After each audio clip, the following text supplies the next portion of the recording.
فاسألوا أهل الذكر إن كنتم لا تعلمون۔ السلام علیکم ناظرین، پروگرام ہے آپ کا سوال، میزبان ہے نعیم ناصف اور مہمان ہیں جناب قاری محمد مصطفیٰ راسخ۔ ناظرین، آپ کو یاد ہوگا پچھلے پروگرام میں ہم نے بات کی تھی اعتکاف کے مسائل پر، اور کچھ مسائل جو تھے ان پہ ہم نے رہنمائی حاصل کی تھی اور آپ کے سامنے ان کا ذکر کیا۔ کچھ سوالات باقی تھے، آج کے پروگرام میں انشاءاللہ تعالی وہ جو بقیہ سوالات ہیں ان پر ہم بات کریں گے اور جناب قاری صاحب سے ہم شرعی رہنمائی لیں گے۔ السلام علیکم ورحمۃ اللہ وبرکاتہ۔ جی وعلیکم السلام ورحمۃ اللہ خیریت سے وبرکاتہ۔ ہیں؟ الحمدللہ، اللہ کا شکر ہے۔ اللہ تعالیٰ آپ کو سلامت رکھے۔ آمین۔ اعتکاف کی بات ہو رہی تھی اور ہم نے اعتکاف کیا ہے اور اس کی حکمتیں کیا ہیں اور اس کی فضیلت کیا ہے اور اس کے بارے میں جو احادیث ہیں وہ صحیح ہیں یا سندن ضعیف ہیں، گھر میں اعتکاف ہو سکے، تو اس طرح کے کئی مسائل تھے جن پر ہم نے اپنے پچھلے پروگرام میں بات کی تھی۔ تو آغاز یہاں سے کرتے ہیں آج کے پروگرام کا کہ وہ کون سی چیزیں ہیں جو ہم کہیں کہ اعتکاف کرنے والے کے لیے جائز نہیں ہے ان کا کرنا، وہ ممنوعات ہیں، ان کا کرنا ٹھیک نہیں ہے۔ جی نبی مکرم صلی اللہ علیہ وآلہ وسلم نے ایک حدیث کے اندر ان چند چیزوں کا تذکرہ کیا ہے جو معتکف کے لیے جائز نہیں ہیں۔ آپ صلی اللہ علیہ وآلہ وسلم نے فرمایا کہ اللہ یعود مریضاً، کہ وہ آدمی جو ہے باہر جا کر، مسجد سے باہر جا کر کسی مریض کی تیمارداری نہیں کرے گا۔ ہاں البتہ ایک بیمار آدمی مسجد میں آ جاتا ہے اور وہ مسجد میں معتکف موجود ہے تو وہاں پر وہ تیمارداری کر بھی سکتا ہے، لیکن اسپیشل طور پر اعتکاف سے نکل کر، مسجد سے نکل کر باہر کسی بھی مریض کے لیے عیادت کے لیے نہیں جا سکتا ہے۔ اور دوسرا فرمایا ولا یشہد جنازۃً، اور وہ کسی کے جنازے میں بھی شریک نہیں ہو سکتا اگر وہ جنازہ مسجد سے باہر ہے۔ مسجد میں جنازہ آ جائے تو جس طرح وہ باقی نمازوں میں باجماعت نماز ادا کر لیتا ہے تو اسی طرح وہ جنازہ بھی سب کے ساتھ پڑھ سکتا ہے۔ ولا یمس امرأۃً، وہ اپنی عورت کو نہیں چھو سکتا۔ تو عورت کو چھونے سے مراد اس کے ساتھ بوس و کنار کرنا یا اس کے ساتھ پیار محبت کے معاملات کرنا، یہ جائز نہیں ہے۔ آگے فرمایا ولا یباشرھا، اور نہ ہی وہ اس سے مباشرت کر سکتا ہے، جماع نہیں کر سکتا ہے۔ اور اسی طرح فرمایا کہ ولا یخرج الی حاجۃ الا لما لا بد منہ، وہ کسی بہت ضروری کام کے بغیر مسجد سے نہیں نکل سکتا۔ یہاں ضروری کام سے مراد وہ کام ہے کہ جس کے بغیر اس کا گزارا نہ ہو۔ مثلا گھر سے اس کا کھانا لانے والا کوئی نہیں ہے اور مسجد میں کھانے کا بندوبست بھی نہیں ہے، تو وہ گھر سے جا کر اپنا کھانا لا سکتا ہے، وہاں پہ جا کر اپنا کھانا جو ہے کھا سکتا ہے۔ یا پھر مسجد کے اندر اگر نہانے کا بندوبست نہ ہو اور اس کو لازمی نہانا ہو، یا واش روم کا بندوبست نہ ہو اور اس نے واش روم کرنا ہو، تو یہ وہ ضروری امور ہیں جن کے بغیر انسان کا گزارا نہیں ہوتا ہے۔ تو ان ضروری امور کی وجہ سے وہ مسجد سے باہر نکل سکتا ہے، کھانا لا سکتا ہے، یا نہانے کے لیے جا سکتا ہے، یا واش روم کے لیے جا سکتا ہے، تو اس کے علاوہ اس کو مسجد سے نکلنے کی اجازت نہیں ہے۔ تو یہ وہ چند ایک امور تھے جو آپ صلی اللہ علیہ وآلہ وسلم نے معتکف کے حوالے سے بیان فرمائے۔ اس میں بعض چیزیں ایسی بھی ہیں جو آج ہم دیکھتے ہیں کہ بہت سارے معتکفین جو ہیں وہ اپنے اوپر بلا وجہ ہی لازم کر لیتے ہیں، حالانکہ اللہ کے نبی صلی اللہ علیہ وسلم نے ان کے بارے میں کوئی وضاحت نہیں فرمائی یا کوئی حکم نہیں دیا۔ بعض معتکفین کو دیکھا جاتا ہے کہ وہ بالکل پردہ کر کے رکھتے ہیں، چہرہ چھپا کے رکھیں گے کہ کوئی ہمیں دیکھ نہ لے یا ہم کسی کو نہ دیکھیں۔ یا بعض معتکفین ایسے ہیں کہ وہ کہتے ہیں جی اعتکاف کی حالت میں نہانا نہیں چاہیے، یا اور اس طرح کے بے شمار جو امور ہیں جو معتکفین صرف انہوں نے اپنے اوپر خود ان کو لازم کیا ہوا ہے۔ آپ صلی اللہ علیہ وآلہ وسلم نے ایسی چیزوں کا حکم نہیں دیا ہے۔ اور یہ بات صحیح ہے کہ چہرہ چھپانا، یہ بھی مجھے یاد ہے، میں ایک عرصہ پہلے میری بہن گھر میں اعتکاف بیٹھی، تو میں چھوٹا تھا مجھے، لیکن وہ ابھی یاد ہے وہ ساری صورتحال کہ بہن پرچی پہ لکھ کے گھر میں خیمہ تھا، اعتکاف بھی گھر میں بیٹھی تھی، مسجد میں نہیں بیٹھی تھی، تو گھر میں جو خیمہ تھا اس خیمے کے اندر سے پرچی پہ لکھ کے دیتی تھی کہ مجھے سالن چاہیے، مجھے روٹی چاہیے، مجھے فلاں چیز چاہیے گھر میں، یعنی وہ بات نہیں کرتی تھی۔ اور خیال یہی تھا کہ شاید اعتکاف کرنے والے کو بات بھی نہیں کرنا چاہیے کسی سے اور چہرہ بھی چھپانا چاہیے. تو اس کا مطلب یہ ہے کہ ان کا یہ ممنوعات میں سے نہیں ہے. جی یہ چیزیں اللہ کے نبی نے ان چیزوں کو منع نہیں کیا ہے.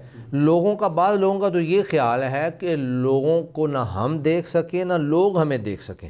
نہ ہم کسی سے گفتگو کریں نہ کوئی ہم سے گفتگو کرے. اسی طرح بہت سارے امور ایسے ہیں کہ جو بظاہر تکلف محسوس ہوتے ہیں. مثلا ایک مسجد بڑی ہے، اس کے اندر صحن بھی موجود ہے اور دھوپ نکلی ہو، سردی کا موسم ہو، تو کہتے ہیں جی دھوپ نہیں سینکنی ہے. یا ایک مہمان مسجد میں آ گیا ہے تو کہتے ہیں جی ہم نے مہمان کو نہیں ملنا ہے. یا اسی طرح اذان کہنے پہ تکلف کریں گے، جی جو معتکف ہے وہ اذان نہیں کہہ سکتا ہے، اقامت نہیں کہہ سکتا ہے، آواز نہ باہر چلی جائے. وہ تو کسی کو جو لوگ ہیں ان کو آواز نہیں سنانا چاہتے تو سپیکر میں تو آواز کئی لوگوں کے پاس چلی جائے گی. اسی طرح بعض لوگوں کا یہ بھی خیال ہے کہ جمعے والے دن جب گیدرنگ زیادہ ہوتی ہے تو جو خیمے اتارے جاتے ہیں یہ درست نہیں ہے. حالانکہ یہ ساری وہ ضروریات زندگی ہیں جو مسجد کے ساتھ منسلک ہیں. ایک معتکف اگر مسجد میں موجود ہے وہ اذان کہہ سکتا ہے، اقامت کہہ سکتا ہے. وہاں پر اگر وہ اچھی آواز والا قاری ہے تو اس کو نماز پڑھانے کا اگر موقع مل جائے تو نماز پڑھا سکتا ہے. تو مسجد میں آئے ہوئے بیمار بندے کی وہ عیادت کر سکتا ہے. اگر جنازہ آ جائے تو جنازہ پڑھ سکتا ہے. تو یہ جو تکلفات اور پابندیاں اپنے اوپر خود لگا لی گئی ہیں، ان کا شریعت کے اندر کوئی تصور نہیں ہے اور شریعت کے اندر اللہ تعالیٰ نے ایسی کوئی پابندیاں بیان نہیں فرمائی ہیں. اچھا، ایک سائل ہم سے پوچھتا ہے کہ مستحاضہ عورت جو ہے اس کے اعتکاف کے بارے میں شرعی رہنمائی کیا ہے؟ اسلام کیا کہتا ہے؟ اس کو اجازت دیتا ہے کہ نہیں ہے اس کے لیے؟ اصل میں ہمیں مستحاضہ اور حائضہ کا فرق پہلے معلوم ہونا چاہیے. حائضہ سے مراد وہ عورت ہے جس کو ایام مخصوصہ آ رہے ہوں، تو ان ایام کے اندر نہ تو وہ نماز پڑھتی ہے، نہ روزہ رکھتی ہے، اور نہ ہی وہ کوئی اور عبادت کر سکتی ہے، اور اس میں اعتکاف بھی شامل ہے، وہ اعتکاف نہیں کر سکتی ہے. تو ان مخصوص ایام کے بعد اگر پھر خون جاری رہتا ہے کسی بیماری کی وجہ سے تو اس کو حیض نہیں بلکہ اس کو استحاضہ کہا جاتا ہے. ٹھیک ہے. تو جو عورت مستحاضہ ہے اس کے بارے میں آپ صلی اللہ علیہ وسلم کی تعلیمات یہ ہیں کہ وہ نماز بھی پڑھے گی، وہ روزہ بھی رکھے گی. تو جب وہ نماز اور روزہ یہ دو بڑی عبادات جو ہیں ان کو بجا لا سکتی ہے تو اس کے لیے اعتکاف کرنے میں بھی حرج کوئی نہیں ہے، چونکہ وہ ایک بیماری ہے. جی وہ ایک بیماری ہے، اور بیماری تو ایسے ہی ہے کہ جیسے کسی شخص کو سلسلۃ البول کی شکایت ہو، یا اسی طرح مزی یا ودی یا جو بھی آؤٹ آف کنٹرول جو چیزیں ہو جائیں انسان کے کنٹرول میں نہ ہوں، تو جب ان کے لیے نماز اور روزے کی اجازت ہے، بلکہ وہ ان کے اوپر لازم ہے کہ وہ نماز بھی پڑھیں گے اور روزہ بھی رکھیں گے، تو اس طرح ان کا اعتکاف بھی ہو جائے گا. بلکہ ایک حدیث کے اندر موجود ہے، سیدہ عائشہ رضی اللہ تعالی عنہا فرماتی ہیں کہ نبی مکرم صلی اللہ علیہ وآلہ وسلم کی بیویوں میں سے ایک بیوی مستحاضہ تھیں اور وہ اللہ کے نبی کے ساتھ اعتکاف میں بیٹھ گئیں. اب بسا اوقات وہ زردی یا سرخی خون کی جو ہے وہ دیکھتیں اور پھر وہ اس وقت کے حساب سے بڑا تھال یا کوئی برتن وغیرہ رکھ دیتیں اور اس کے اوپر بیٹھ کر جو ہے نا یا اس کے اوپر لیٹتیں یا سوتے وقت رکھ لیتی اپنے نیچے تاکہ مس جو ہے اس کو وہ خون نہ لگے، یا نماز ادا کرتے ہوئے وہ جو ہے اس کے اوپر نماز ادا کرتی یا بیٹھ جاتی. لیکن اس کے باوجود وہ مسجد میں اعتکاف باقاعدہ انہوں نے کیا اور اللہ کے نبی صلی اللہ علیہ وسلم نے ان کو منع نہیں فرمایا. تو اس کا مطلب یہ ہے کہ مستحاضہ کے لیے جس طرح نماز پڑھنا لازم ہے، روزہ رکھنا لازم ہے، اسی طرح اس کے لیے اعتکاف کرنا بھی درست ہے. حائضہ کے لیے درست نہیں ہے، مستحاضہ کے لیے درست ہے. جی حائضہ کے لیے درست نہیں ہے. درست ہے. اچھا، جیسے آپ نے ذکر کیا کہ جو ممنوعات ہیں کہ وہ کون کون سی چیزیں ہیں جو منع ہیں، جو نہیں کرنی چاہیے، یہ تو ہیں جو منع ہیں. اب وہ چیزیں کون سی ہیں، وہ ان میں سے ہوں یا ان سے علاوہ ہوں کہ جو کرنے سے اعتکاف باقی نہیں رہتا، اعتکاف ٹوٹ جاتا ہے؟ جی بہت سارے امور ایسے ہیں کہ جن کے سبب اعتکاف باطل ہو جاتا ہے، مطلب ختم ہو جاتا ہے. ان میں سے پہلا تو ہے جماع. اگر کوئی شخص اپنی بیوی کے ساتھ اعتکاف کی حالت میں جماع کر لیتا ہے تو اس کا اعتکاف ختم ہو جائے گا، باطل ہو جائے گا اور پھر وہ اعتکاف نہیں کرے گا. اور دوسری چیز جو ہے شہوت کے ساتھ اپنی بیوی کے ساتھ میل ملاپ کرنا، جماع سے ہٹ کر میل جوڑ، بوس و کنار اور یہ ساری چیزیں. اگر تو شہوت کے ساتھ ہے تو اس سے اہل علم کا بیان یہ ہے کہ ٹوٹ جائے گا، لیکن اگر بغیر شہوت کے ہے تو پھر اس کا اعتکاف جو ہے وہ باقی رہے گا، وہ باطل نہیں ہوگا. اور تیسری چیز جس سے اعتکاف باطل ہو جاتا ہے وہ یہ ہے کہ آپ ہاتھ کے ذریعے یا تقرار نظر کے ذریعے آپ جو ہے اپنی منی کو خارج کر دیتے ہیں اور آپ کی منی جو ہے وہ نکل جاتی ہے، تو اس سے بھی آپ کا اعتکاف جو ہے وہ باطل ہو جائے گا۔ یعنی جس میں آپ کی نیت کا عمل دخل ہے، جی جو آپ آمدن کر رہے ہیں، آمدن کر رہے ہیں، یعنی ایک ہے کہ احتلام ہو جانا، آپ سوئے ہوئے وہ تو آپ کے کنٹرول میں نہیں ہے، اور اس کے اوپر جو ہے کوئی کفارہ بھی نہیں ہے اور اس سے اعتکاف باطل بھی نہیں ہوتا ہے۔ یہ وہ عمل ہے جو آپ آمدن کر رہے ہیں اور جان بوجھ کر رہے ہیں۔ اسی طرح چوتھی چیز یہ ہے کہ اگر کوئی عورت جو ہے وہ اعتکاف پہ بیٹھی ہے، اس کو حیض آ جائے یا اس کو نفاس کا خون شروع ہو جائے، ان دونوں حالتوں میں اس کا اعتکاف جو ہے وہ باطل ہو جائے گا۔ اسی طرح اگر کوئی شخص شراب پی لیتا ہے اعتکاف کی حالت میں اور اس کی عقل ختم ہو جاتی ہے، تو جب اس کی عقل ختم ہو جائے گی تو وہ مکلف ہی نہیں رہے گا، تو اس کا اعتکاف جو ہے وہ بھی ختم ہو جائے گا۔ اسی طرح اگر ایک شخص جو ہے وہ اعتکاف کی حالت میں مرتد ہو جاتا ہے، تو جب وہ مرتد ہو گیا تو جب اس کا اسلام ہی باقی نہیں ہے تو پھر اس کا کوئی عمل بھی باقی نہیں ہے، اس کا اعتکاف بھی ختم ہو جائے گا۔ اسی طرح اگر کوئی شخص خود نیت کر لے کہ میں اپنا اعتکاف ختم کرنا چاہتا ہوں، اعتکاف بیٹھا تھا، کسی وجہ سے اس کے دل میں یہ بات آئی جی میں اعتکاف ختم کرنا چاہتا ہوں، تو اس کا اعتکاف بھی ختم ہو جائے گا۔ اسی طرح اگر کوئی شخص بغیر ضرورت کے اور بغیر حاجت کے مسجد سے نکل جاتا ہے اور باہر چلا جاتا ہے، اس کو ضرورت نہیں ہے، حاجت نہیں ہے، تو اس کا اعتکاف بھی ختم ہو جائے گا۔ تو یہ وہ چند ایک چیزیں تھیں جو اہل علم نے اکٹھی کی ہیں کہ یہ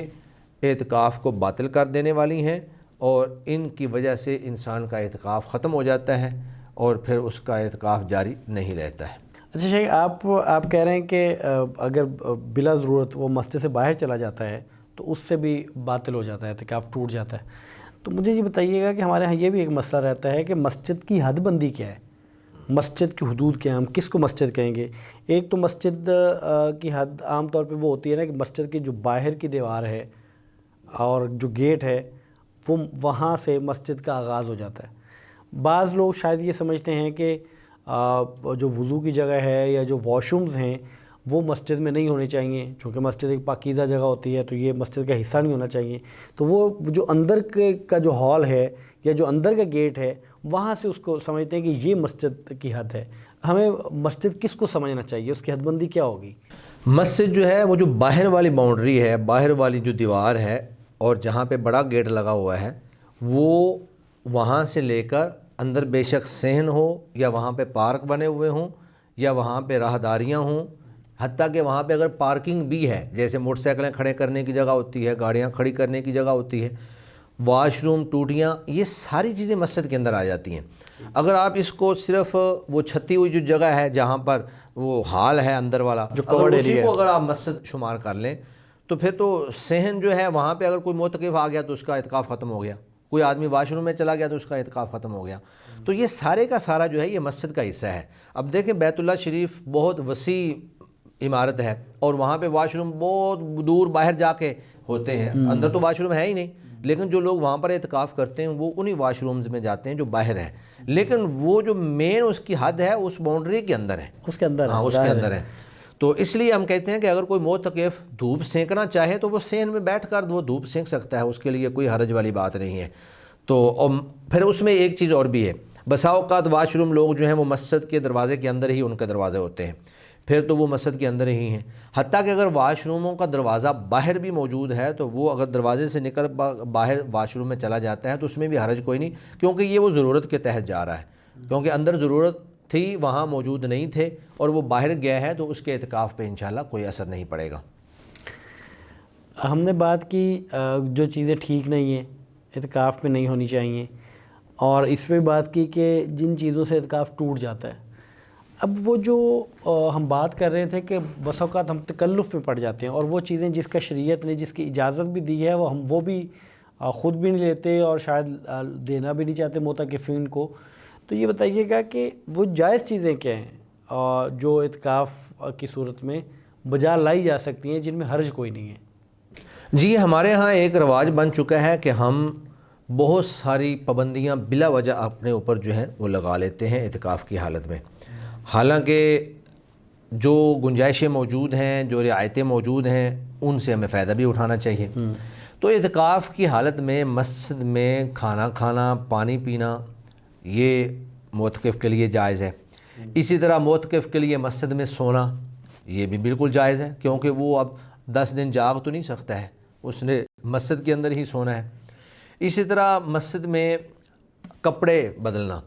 نہانا یا کپڑے بدلنا اور پھر خوشبو لگانا، یہ ساری چیزیں بھی جائز ہیں۔ حتیٰ کہ اگر انسان کی بیوی جو ہے اس کے سر میں تیل لگائے تو وہ بھی جائز ہے۔ سیدہ عائشہ رضی اللہ تعالی عنہا فرماتی ہیں کہ میں رسول اللہ صلی اللہ علیہ وسلم کے سر پہ تیل لگاتی تھی اور آپ صلی اللہ علیہ وسلم جو ہیں وہ اعتکاف میں ہوا کرتے تھے۔ ٹھیک ہے، تو گویا کہ ایک یعنی کہ خدمت جو معمولی خدمت ہے وہ اپنی بیوی سے اعتکاف کی حالت میں لی جا سکتی ہے۔ اسی طرح اگر مسجد میں کوئی مریض آ گیا ہے تو اس کی عیادت کرنا، مسجد میں اگر کوئی جنازہ آ گیا ہے تو وہ جنازہ پڑھنا یہ بھی بالکل جائز ہے، اس میں کوئی حرج والی بات نہیں ہے۔ اسی طرح اگر کسی عذر کی بنیاد پر، جیسے پہلے بھی میں نے بیان کیا کہ اگر کھانا لانے والا کوئی نہیں ہے تو کھانے کے لیے، یا واش روم مسجد میں موجود نہیں ہے تو قضاء حاجت کے لیے، تو اس کے لیے بھی معتکف جو ہے وہ باہر جا سکتا ہے۔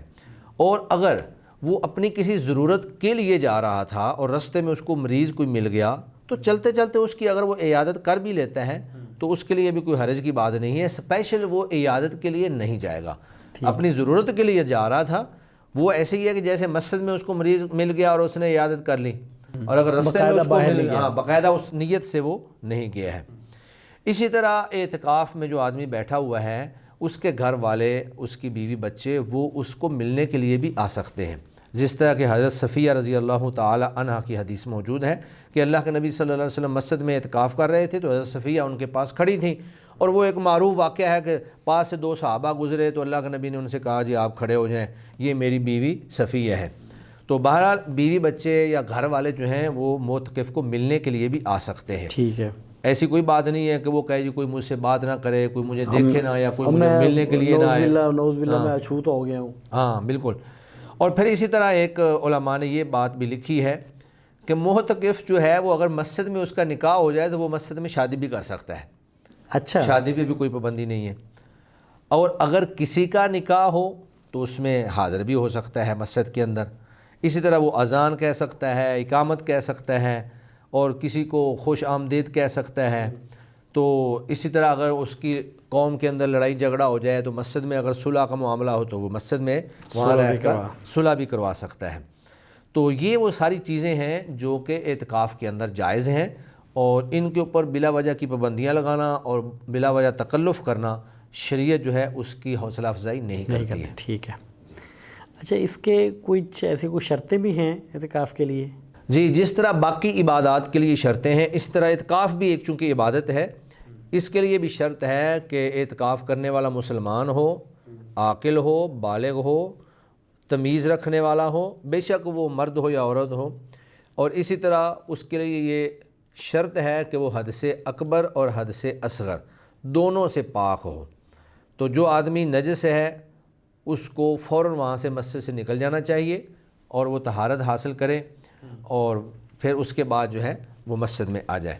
تو یہ شرائط جو ہیں یہ ہر معتکف کے اندر پایا جانا ضروری ہے۔ اعتکاف اگر کسی شخص سے ایسا کوئی فعل سر انجام دے لیتا ہے جس سے اعتکاف ٹوٹ جاتا ہے، جی، تو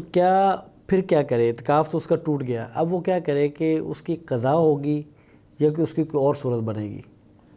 اعتکاف کی دراصل 2 شکلیں ہیں۔ اگر تو آپ کا اعتکاف نظر کا اعتکاف تھا جو کہ آپ کے اوپر لازم اور واجب تھا، اور آپ اس کو ختم کر دیتے ہیں کسی ایسے عمل کے ذریعے جس سے اعتکاف باطل ہو جاتا ہے، یا ویسے ہی آپ اس کو خود ہی عمدن توڑ کر چلے جاتے ہیں، تو اس کی قضا آپ کے اوپر لازم ہے، کیونکہ وہ آپ نے جتنے دن کی نظر مانی تھی وہ باقی دن پورے کرنے آپ کے لیے ضروری ہیں۔ لیکن اگر آپ ویسے نفلی مستحب اعتکاف کر رہے ہیں تو نماز نفلی یا کوئی بھی عبادت نفلی جو ہے اس کی قضا نہیں ہے۔ آپ نے اگر نفلی نماز شروع کی اور اس کو آپ نے درمیان میں توڑ دیا تو اس کی قضا نہیں ہے۔ آپ نے نفلی روزہ شروع کیا اس کو درمیان میں توڑ دیا تو اس کی بھی قضا نہیں ہے۔ تو اسی طرح اعتکاف جو ہے اگر یہ آپ نے نفلی شروع کیا اور اس کو توڑ دیا تو اس کی بھی قضا نہیں ہے۔ اس کی وجہ یہ ہے کہ جب ایک عمل بذات خود ہی آپ کے اوپر لازم اور واجب نہیں ہے تو پھر اس کے قضا کرنا کیسے لازم اور واجب ہو سکتی ہے؟ اس کے قضا کا ہاں البتہ ایک بندہ کہتا ہے کہ نہیں جی میں نے ایک عمل شروع کیا تھا تو میں اس کو پورا کرنا چاہتا ہوں، تو اس کے لیے ایک مستحب عمل ہوگا، جس طرح کہ پہلے نفل تھا اسی طرح بعد میں بھی اس کے لیے نفل ہوگا، لیکن اس کے اوپر فرض اور واجب نہیں ہے۔ پھر اس پہ ہم نے کچھ بات تو کی کہ مسجد میں اعتکاف کرنے کی، اب ایک سوال اور بھی ہے لوگ کرتے ہیں اور لوگ اس پہ عقیدہ بھی ایک طرح سے بنا ہوا ہے، جی جی، وہ یہ ہے کہ اعتکاف ہوگا تو وہ جامع مسجد میں ہوگا، عام جو چھوٹی مسجد ہے جہاں خطبہ نہیں ہوتا، جو جامع مسجد نہیں ہے وہاں اعتکاف نہیں ہوگا، تو یہ بات درست ہے؟ جی، جس طرح پہلے بھی میں یہ ایک دو مواقع پر امام بخاری رحمہ اللہ کی تبویب آپ کے سامنے بیان کر چکا ہوں کہ امام بخاری رحمہ اللہ نے باب قائم کیا ہے، باب الاعتکاف فی العشر الاواخر والاعتکاف فی المساجد کلیہا، کہ اعتکاف ساری مسجدوں میں ہو سکتا ہے، اور بطور دلیل انہوں نے قرآن مجید کی یہی آیت پیش کی ہے وَأَنْتُمْ عَاكِفُونَ فِي الْمَسَاجِدِ۔ تو اللہ تعالیٰ نے جب کسی مسجد کی تخصیص نہیں کی کہ وہ جامع مسجد ہو یا جامع نہ ہو، جو بھی مسجد ہے ہر مسجد کے اندر اعتکاف ہو سکتا ہے اور اعتکاف جائز ہے، اور یہ حدیث جس کے اندر جامع مسجد کی شرط لگائی گئی ہے اس کے اندر ایک راوی ہیں لیث بن ابی سلیم، وہ ضعیف راوی ہیں، لہٰذا وہ روایت جو ہے وہ ہمارے لیے قابل حجت نہیں ہے، ہمارے لیے قرآن مجید کی یہ آیت اور صحیح احادیث جو ہیں وہی ہمارے لیے قابل حجت ہیں کہ اعتکاف ہر مسجد کے اندر ہو سکتا ہے، بے شک وہ جامع ہے یا غیر جامع ہے۔ اچھا، اعتکاف کرنے والا مسجد میں کب آئے گا اور اپنے خیمے میں کب داخل ہوگا؟ سنت کے مطابق وقت کیا ہے؟ جی، اب دیکھیں اعتکاف کرنے والا کا ایک مقصد یہ ہوتا ہے کہ وہ لیلۃ القدر کو تلاش کرے، تو لیلۃ القدر جو ہے وہ 20ویں رمضان کی شام کو، یعنی مغرب کے بعد ہی 21ویں کی رات جو ہے وہ شروع ہو جاتی ہے، تو معتکف جو ہے وہ مغرب کی نماز مسجد میں پڑھے گا اور اس کے بعد وہ مسجد کے اندر ہی رہے گا، وہ اپنے گھر میں نہیں جائے گا۔ ہاں البتہ وہ جو اپنا اس کا خیمہ ہے یا جو معتکف ہے اس میں داخل نہیں ہوگا، بلکہ اللہ کے نبی صلی اللہ علیہ وسلم کا جو طریقہ تھا وہ یہی تھا، صحیح مسلم کے اندر یہ روایت موجود ہے کہ اللہ کے نبی صلی اللہ علیہ وسلم صلی الفجر ثم داخل معتکفہ، کہ اللہ کے نبی جب اعتکاف کا ارادہ کرتے تو آپ فجر کی نماز پڑھ کر اپنے معتکف کے اندر اپنے خیمے کے اندر داخل ہوتے، تو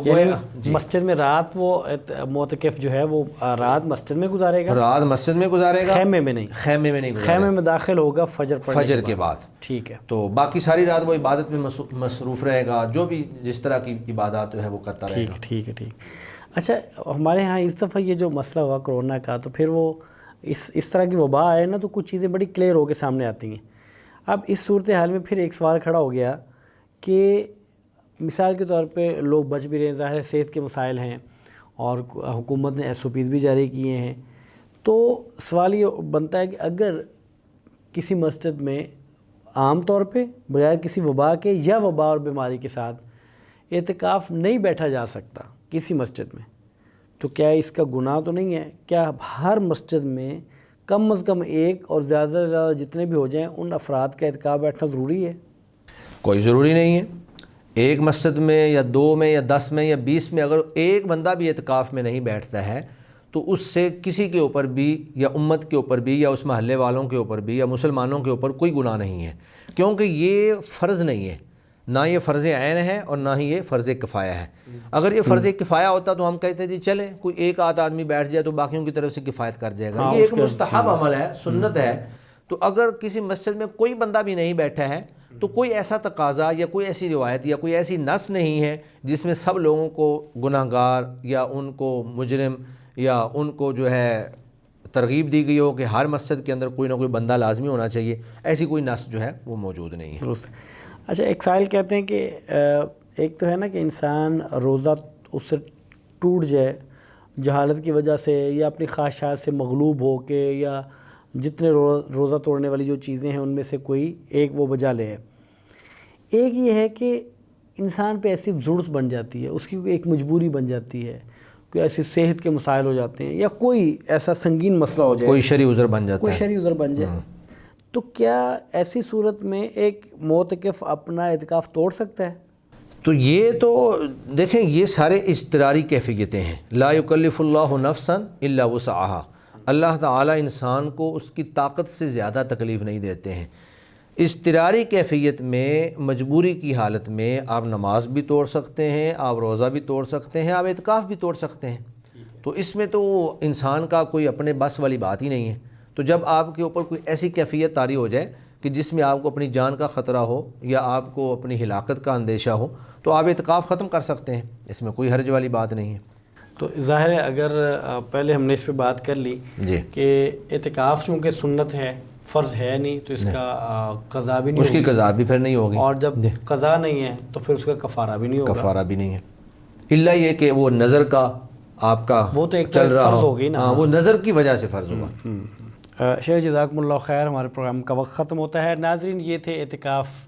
کے بارے میں لوگوں کے سوالات اور بالعموم جو پوچھے جاتے ہیں اور جن کا ذکر کیا جاتا ہے، جن کے بارے میں لوگ کنفیوز رہتے ہیں، یہ سوالات تھے اور ان کے بارے میں یہ شرعی رہنمائی تھی۔ اگلے پروگرام تک کے لیے مجھے اجازت دیجیے۔ السلام علیکم ورحمۃ اللہ وبرکاتہ۔